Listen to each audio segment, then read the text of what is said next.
camarades peuple d'Afrique, peuple de Côte d'Ivoire, cette vidéo-là, partagez-la au maximum. Tout étudiant qui va voir cette vidéo et qui va encore faire confiance à Draman Ouattara, c'est qu'il est maudit. Ça, je le dis clairement. Tout étudiant qui va voir cette vidéo et qui va encore faire confiance à Draman Ouattara et le RADP, c'est qu'il est maudit. C'est ça qui est la vérité. On écoute la vidéo.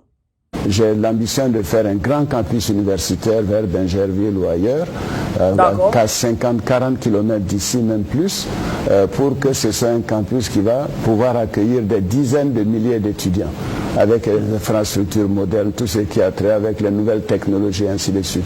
C'est important parce qu'à partir de là, il y a une aération et les étudiants se trouveront dans un environnement où la violence ne prendra plus le pas. Parce que aussi la promiscuité, toutes ces questions donc de logement, de bourse, d'indemnité créent des difficultés. Donc ça, il y a les infrastructures qu'il faut régler. Mais il y a également la question fondamentale. Allez à Abidjan, n'allez pas à l'intérieur. Allez au lycée municipal de Yopougon, d'Atekoubé, d'Angré, d'Adjamé. Le minimum dans les classes, c'est 90 élèves par classe. Professeur, on peut enseigner dans de telles conditions?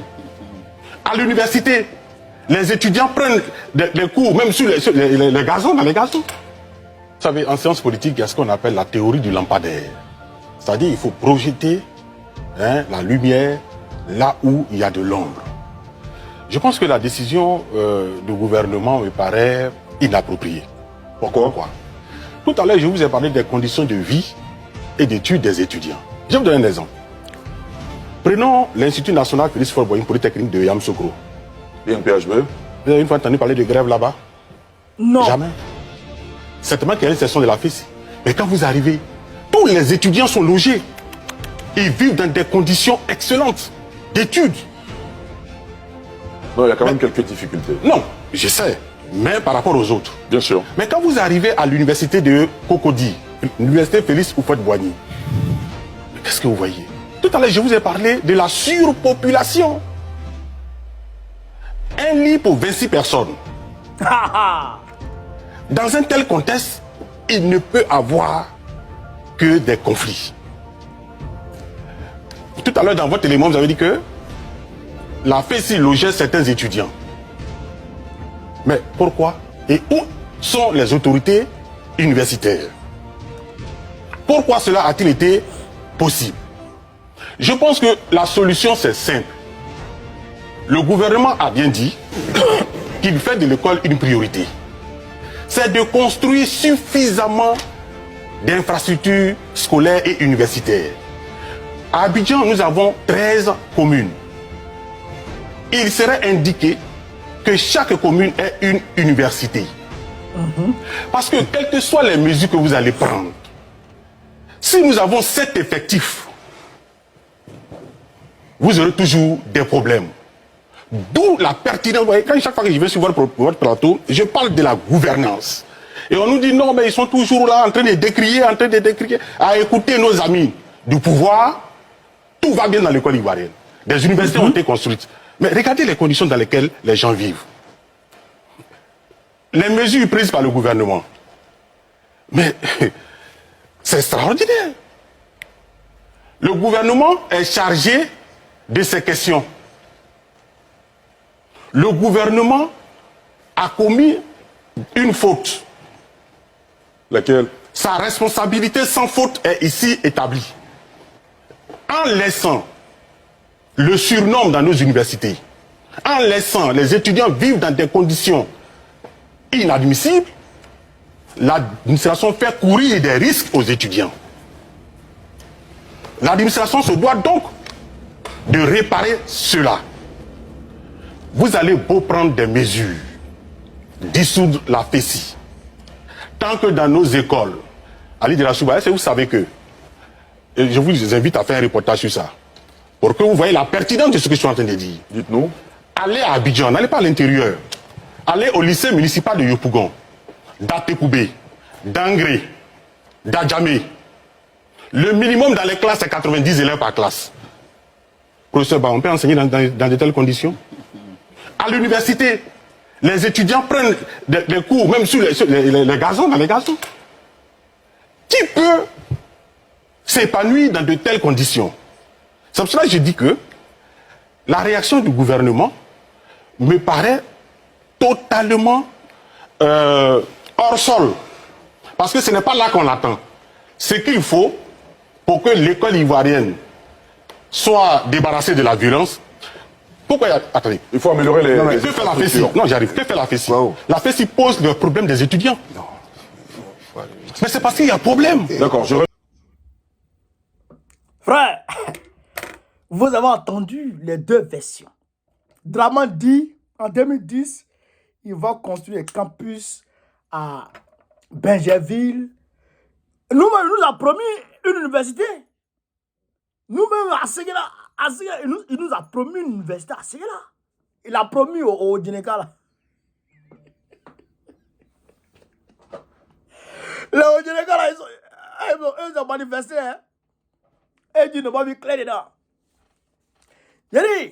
Il a promis une université à Séguéla. Il a promis CHU à Séguéla. Il a promis tout à Séguéla. Près de 107 milliards d'investissements à Séguéla en 5 ans. Frère, Ali Kele, Ali Fitini a maillé rien. Un vieux voleur. Mais, les étudiants, hier, on m'a envoyé une image aux alentours du campus.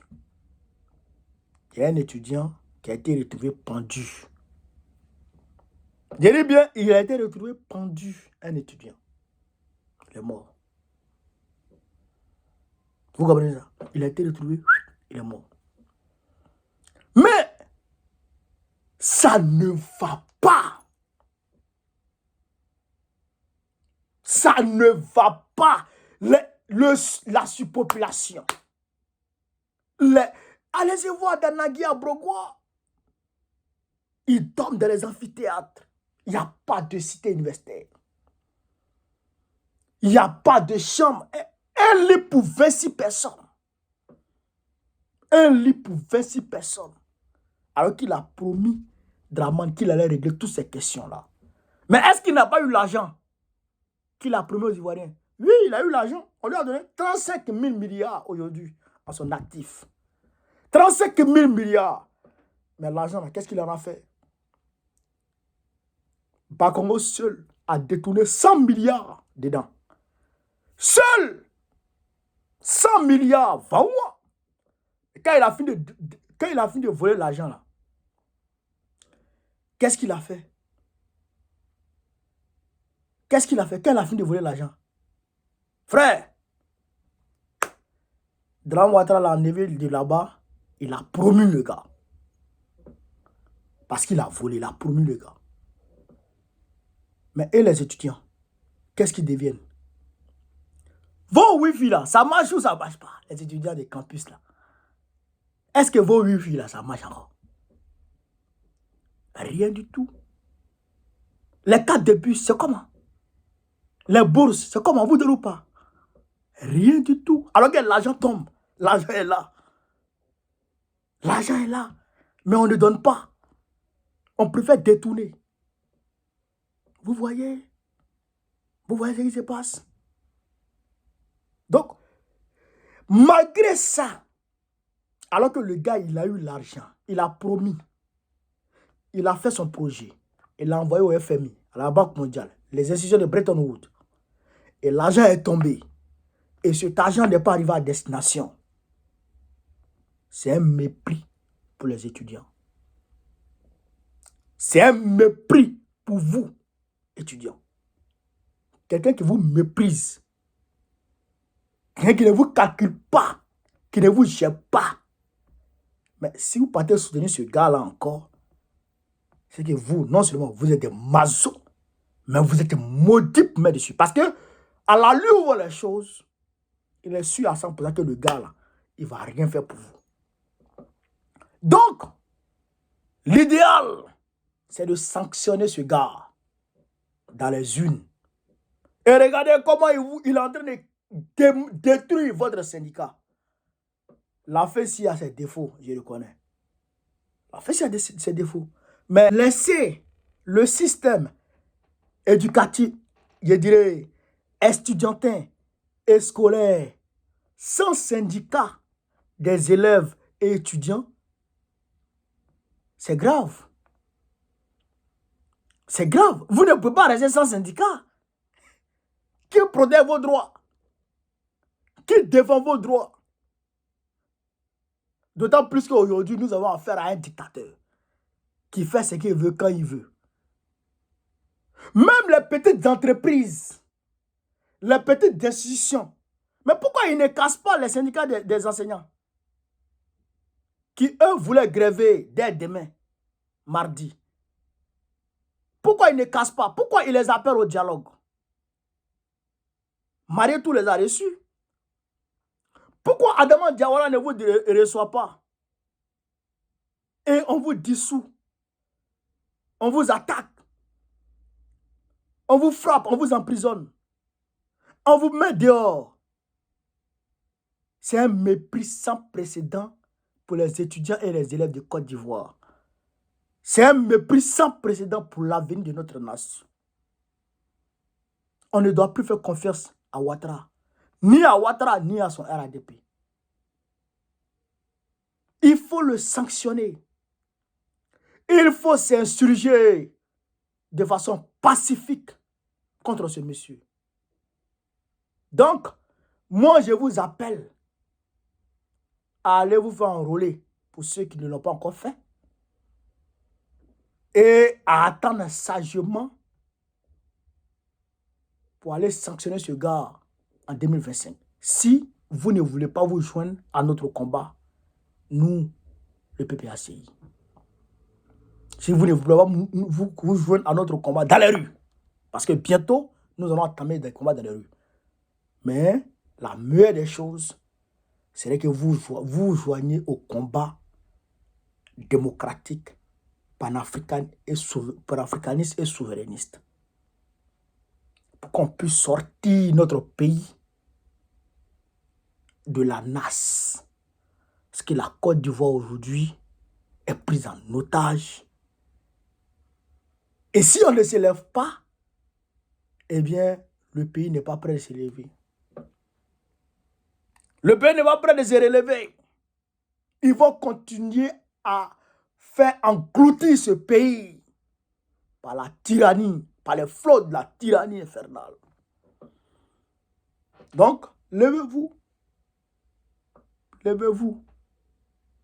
Et on va se battre ensemble. Donc, chers camarades, voilà un peu ce que je voulais vous dire sur cette vidéo. Partagez-la au maximum. Propagez-la partout à travers le monde entier. Vive l'Afrique libre. Vive le panafricanisme. Vive tous les présidents panafricains. Gbagbo président de Côte d'Ivoire en 2025. Inch'Allah. On est ensemble.